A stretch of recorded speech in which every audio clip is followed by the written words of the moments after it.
This man claims he's the Messiah. He leads a secretive cult with tens of thousands of followers around the world. Okay, here we go. Jerry Wagemans is trying to piece together how his only daughter was enticed to join the Korean-based Christian sect. It was just a general feeling of what is belief, and also great mourning that I really lost my daughter. Camilla was a promising young law student at the Australian National University when she was approached by recruiters. All of these cults use a very similar way of recruitment, and that is by putting on fun activities, by looking wonderful on the outside, and they don't disclose exactly what those people are going to end up having to believe and how they're having to behave. Jerry Wagemans had no idea what his daughter was involved in until he recognised her in a TV program 3 years ago. A secretive Korean church that has recruited new Australian members in shopping centres and in university campuses. For the first time... And a friend rang, said, have a look, 2 girls were coming out of a cult, and they were showing photographs of the people she was with. And my daughter was featured in those photographs. That was the first I heard about her. You really feel like you certainly lost somebody at all, because they have a different lifestyle and they have different allegiances to the group, whereby as a family member you've been forsaken, and they've adopted a different family, I think. The family she'd adopted was Providence, otherwise known as Christian Gospel Mission or Jesus Morning Star. Providence was founded in South Korea in 1981 by Jung Myung-suk. Former female cult members say they were told they could be purified by having sex with him, a claim that's denied by Providence. He really has this whole organisation which is just existing to serve his needs as a serial rapist. You know, there's a whole bureaucracy behind it, and you know, he had bodyguards with him, and you know, women, which is really surprisingly helping him, assisting him. But in this video, Camilla Wagemans insists Jung is misunderstood. Right from the start of learning Bible studies, I heard where Pastor Jung was. I heard about what he had been accused of, and I heard that many other churches said that his teachings were unorthodox. But as I listened to Bible studies, and as I saw the way that he lived, I came to really admire the things that he'd achieved. Jerry Wagemans' contact with his daughter is limited to the occasional email and phone call. Well, you can't mention anything about Providence or anything at all, because as soon as you touch on that subject, no questions are ever answered. You're just totally whitewashed. So the only way to make contact with her is with her pre-cult persona, really, and remember the things we did before you joined and the fun we had and that sort of stuff. So that is still more or less what's happening currently.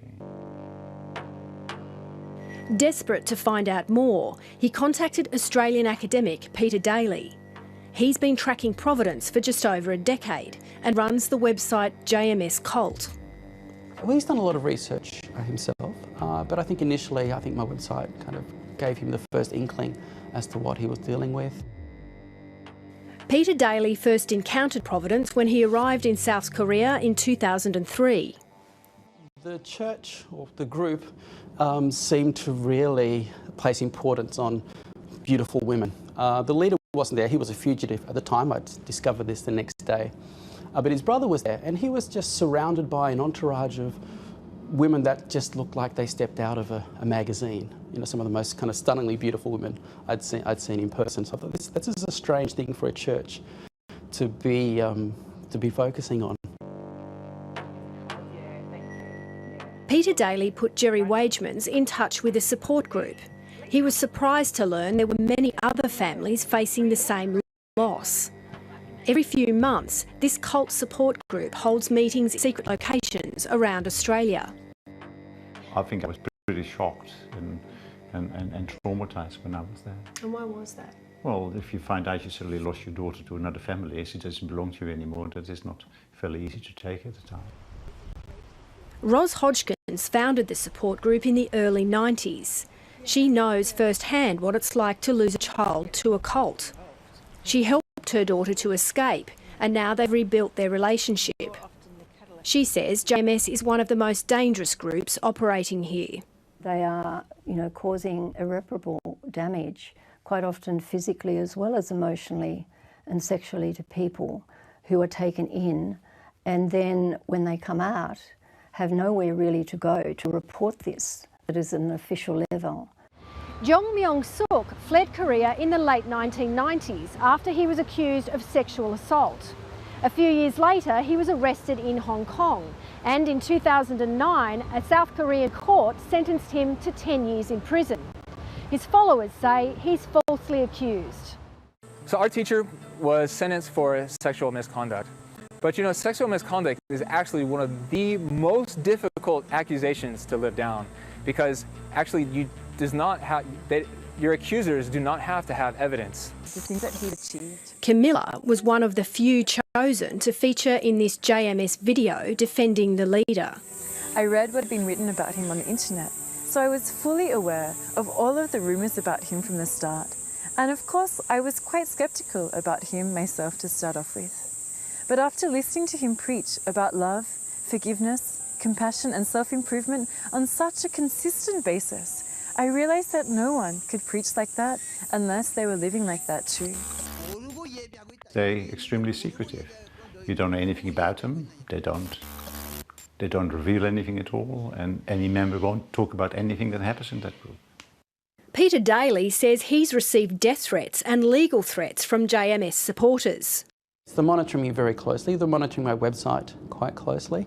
I'm glad that the Korean authorities know about my hobby, so that's on public record that they've tried to, intimidate me, and I've told the police and prosecutors why I have my website and why I think it's important, and so far they've sided with me.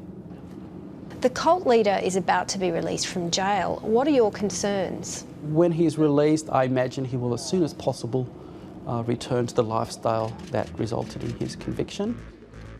Jerry Wagemans just hopes to one day see his daughter again. I'm told that she will come out eventually. I hope it will be in my lifetime. Late today, both Providence and Camilla Wagemans rejected